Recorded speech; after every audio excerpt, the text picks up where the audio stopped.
Sue, it will be undoubtedly a huge concern. This was a train station, a very busy train station, of which there are hundreds in and around London, but all around the country as well, that this guy did this. What was your reaction to it? I mean, horrified, the same as everybody else, but I think my message today has to be very clear that please don't be over-alarmed. Police will today be out there giving reassurance. You'll see them at tube stations, you'll see them at main railway hubs, and also there will be ongoing change in plans, how they're going to respond. And daily in central London, I've been in charge of police in central London, I can assure you right now, plans will be under review, and I know people are going to be frightened to come in, but please keep coming into London. Don't let this put you off. Do you know what worries me? So the British Transport Police said that yesterday they were going to be deploying extra officers out to stations. Yeah. We have done many items on this show, and you've spoken about it yourself, Sue, about the cuts being made to police services, not enough policemen out there. Where are they finding these people? Where are they being taken from? In a crisis, particularly in London, I can't talk for the rest of the country because, you know, some of the forces have suffered 50% reductions, but certainly in central London or around the iconic sites, there is always resources that will be pulled together and we will respond. The police will respond to the ongoing threat, and we know that the threat level is severe, which is, you know, a threat is imminent or, you know, highly likely. And I think Sally, who is, you know, frightening me actually, but I just want to give that message. Let's not let them beat us. The police are out there, but be alert.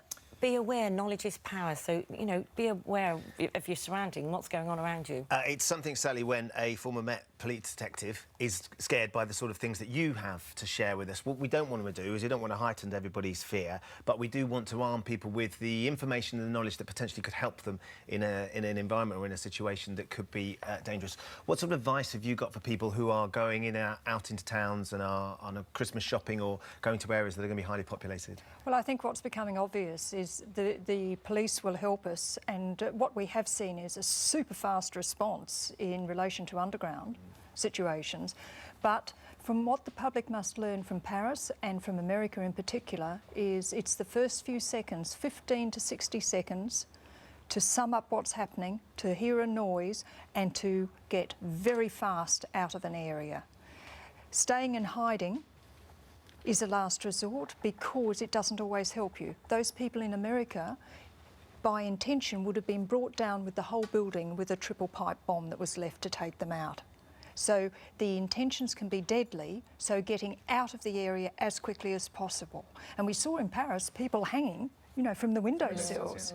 And that showed how important it was to get yourself out of range. I've got friends that bring their kids up to theatre. It's a great time of the year. We want our kids to be out there.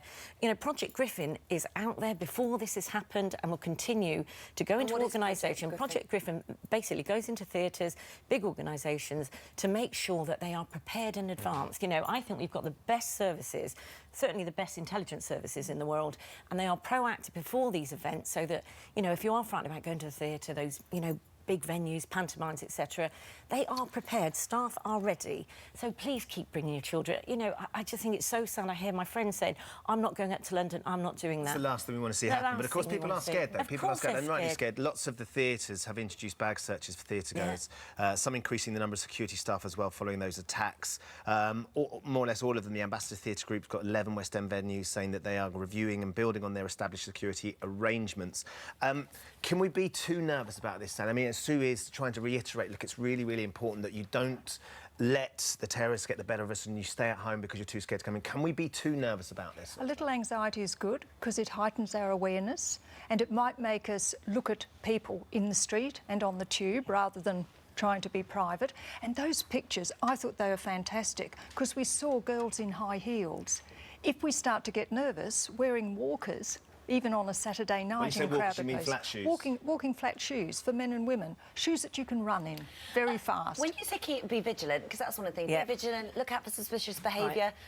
Well, what is that? I mean, are you looking for someone looking a bit shifty? I mean, everybody's a bit nervous and a bit sort of looking at each other. So what is suspicious behaviour? Well, have a look. If there's a vehicle, you know, wandering up and down, driving slowly, or someone taking photographs, you think, while they're taking a picture of that exit, whether it be at a train station, a major building, a supermarket, have a look at your instincts, follow your instincts, and if you think at all that's a bit suspicious, well, stand back, take that photograph and send it into the police. You've got your safer neighbourhood teams. You can go online. There's an anti-terrorist online. You can send the photographs into that, upload them into the Met website. But just have a look. And we all know at this time of year, as you say, raised anxiety, but be aware. And if there is somebody acting suspiciously and you think that's not quite right, go with your gut instinct.